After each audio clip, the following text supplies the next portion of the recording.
You're listening to Northeast Radio SD. Steve Jurrens. We got Dorene Foster over there. Been playing with the camera for Facebook Live for a few hours. But I think we've got it going because we've got a special guest with us. We've got Rich Ohm with Fallout Shelter Ministries. Good morning. Thank you for joining us. Good morning. Thank you for having me. Yeah, you bet. Definitely. We appreciate it. Thanks for checking out the new digs. So yeah, let's say very coolly decorated. I like the decorations. Thank you. So. Most of it was sound, so we could acoustic, so it was a little echoey in here. But now, but we got guitar and modern art, and it's all good. Yeah, cool. Well, thank you. So we'll talk mainly about your Thanksgiving dinner. You've kind of taken over, if you will, but the Fallout Shelter Ministries is a lot more than the dinner itself. Maybe tell us a little bit about what you do throughout the year. Yeah, so Fallout Shelter is, I guess, a shotgun approach to meeting people's needs. I got told once we should have a laser approach to our ministry, but it's people just have a single need. So we do everything from martial arts and self-defense training for youth and adults, and working with people who have been injured by assaults or sexual assaults or domestic violence and all those things. We also have taken that worldwide. We've been an international ministry now since 2014, and we've taught in the neighborhood of 37,000 people around the world self-defense and bring the gospel of Christ to them with using that medium, reminding people that they're priceless and preparing them for the unexpected. And then in town here, we have our ministry center where we have the martial arts studio and self-defense, and we have church on Friday nights, kind of catering to the people who are trying to stay out of the bars and things like that. We have a really small food bank, like really small, for emergency kind of situations. We have 2 rooms for emergency housing that are currently under construction because we had a nice donation so we can build the bathroom up there now. Mm-hmm. And then we have Thanksgiving for the last, this will be year number 4 that we've taken it over from the Driscolls at Watertown Ford. And they still provide all the funds for it, and we do all the labor. Wow. The last years we've fed over 1,000 people every year, and it's been an amazing experience. So a ton of fun. We deliver food all over town. We have people come in and into our building and eat. Doors open at 11 for meals, and we serve until we run out of food. Mm-hmm. So you, so as you're kind of getting close to it now, when you do these deliveries, you want people to reach out and set that up now? Yep. You have until Monday to call for deliveries. After that, I think our daughter Hazel has taken over the reins on accepting the deliveries, and that might be Tuesday. But get them in short order so she can get it all coordinated on where the food is coming and, get the volunteers set. She puts it all in a spreadsheet and divides it up by streets and avenues and how many meals to what kind of places. And she's got quite a system down. That's awesome. Then in-house, we're usually about 1/3 in-house and 2/3 delivered is what we do. Mm-hmm. But it's an impressive... I sit back and I kind of go, wow, this is really cool, and I get to be a part of it, and if it wasn't for Hazel and all the volunteers that we have, it would not be a thing because Barrett and I obviously couldn't do it all by ourselves, and we have a group of people who come in and help us cook, and we have a ton of people who come and do deliveries for us, and a lot of repeats, a lot of same people every year just make it part of their Thanksgiving, which is, to me, a super cool community thing to do. So do you need more volunteers? I got a message from Hazel yesterday or the day before, all caps, no more volunteers. Wow. Okay. Well, that's good, right? Yeah, it is good. And, we hate to turn people away who want to help, but in our space there, even though we have a large space, you just run out of room for people to do stuff. And so if you want to volunteer, get your name in early next year. Yeah. And maybe there's the other events. You've done some dances. Or things like that too. We do. We've done some youth dances and stuff, and which are a ton of fun actually. All Christian music and ice cream and don't remember the gal's name, but she comes and she makes like mixed drinks, but they're all soda. And it's just like a sugar high. Yeah. But they're really good, you know. I mean, Mountain Dew and vanilla and different things, you know, like just stuff I would never think to do. But yeah. But yeah, we're going to continue those kind of events through the winter, trying to give the youth something to do besides, you know, the negative things that youth do. Yeah. Not that I ever did anything like that when I was a kid. Most definitely. And, but, you know, just trying to increase our capacity to serve the community. Yeah. So. Yeah, very good. Dorene, do you have any questions too? Because I saw you grabbing the glasses, so I'm making sure. I was wondering, when did you get started with this idea? Well, this will be our 4th year. So 5 years ago, I suppose, Jody Driscoll came to us and said, "You want to know?" And we've been helping with the community Thanksgiving meal for 10 years prior to that. We just made it part of our Thanksgiving. We'd go down to Ford and we'd serve meals, and we had a ton of fun with it. And that's just what we did on Thanksgiving. But must be 5 years ago now, Jody came to us and said, "You wouldn't know a ministry that'd be interested in taking this over, would you?"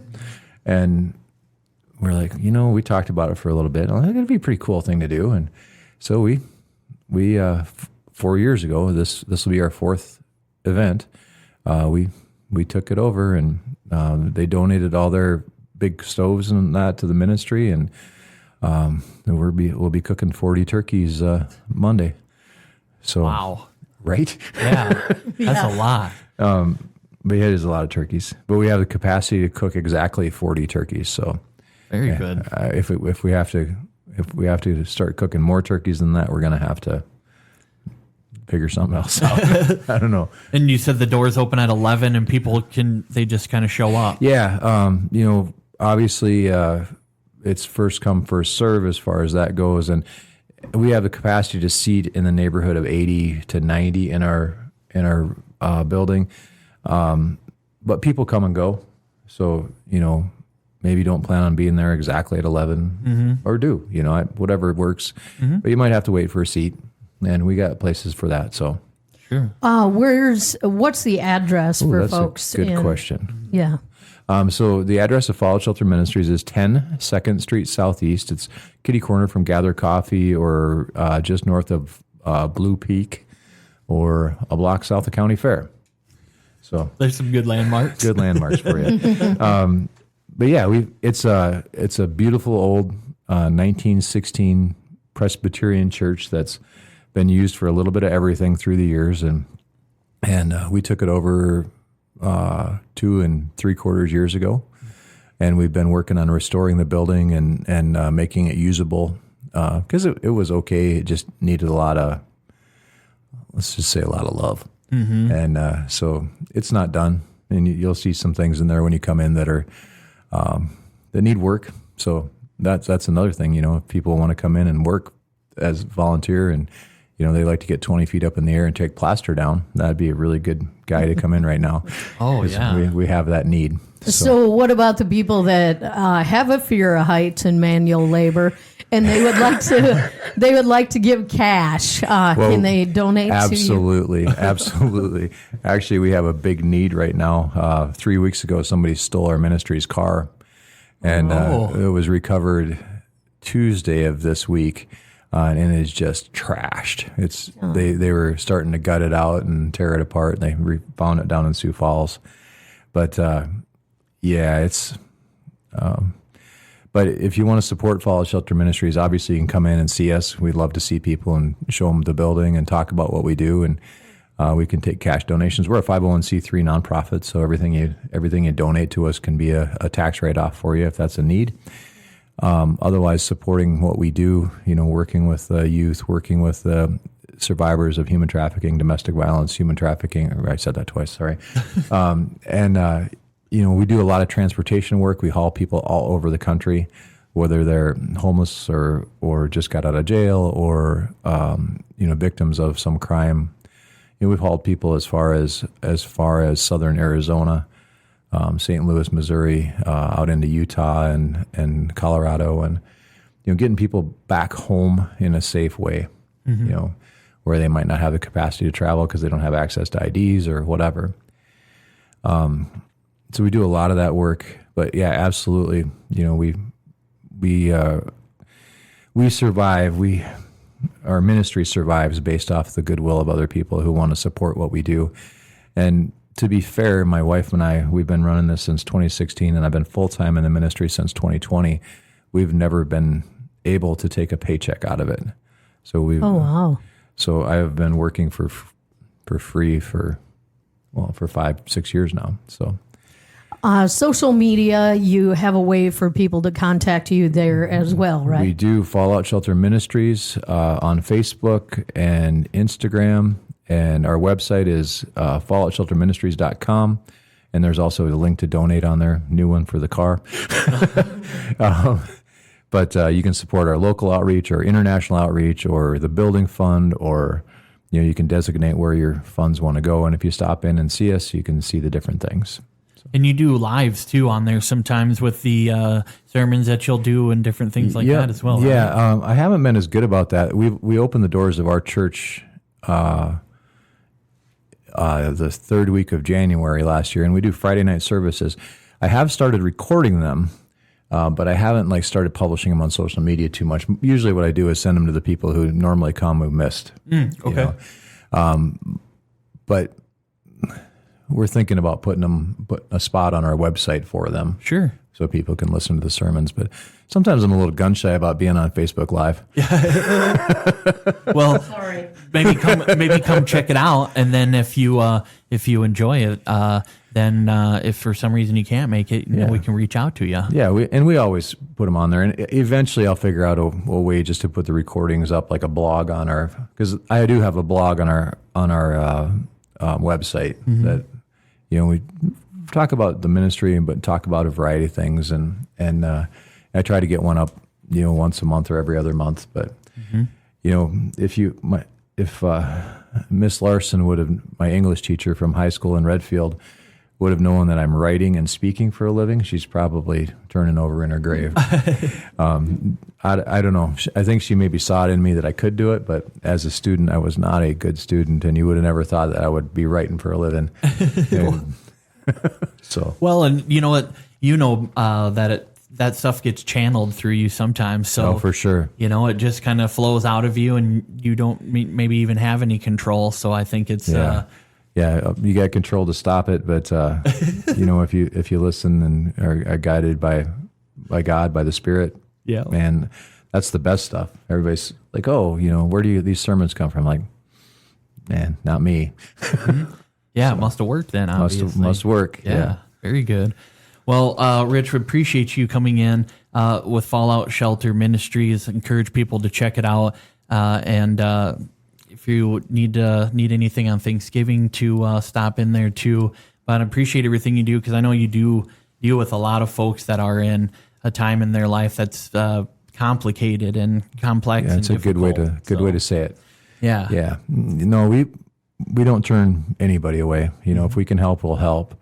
Now, obviously, we have a capacity, but and the big thing on Thanksgiving, man, if you're hungry, come see us. Doesn't matter if you're a millionaire or you don't have 2 nickels to rub together.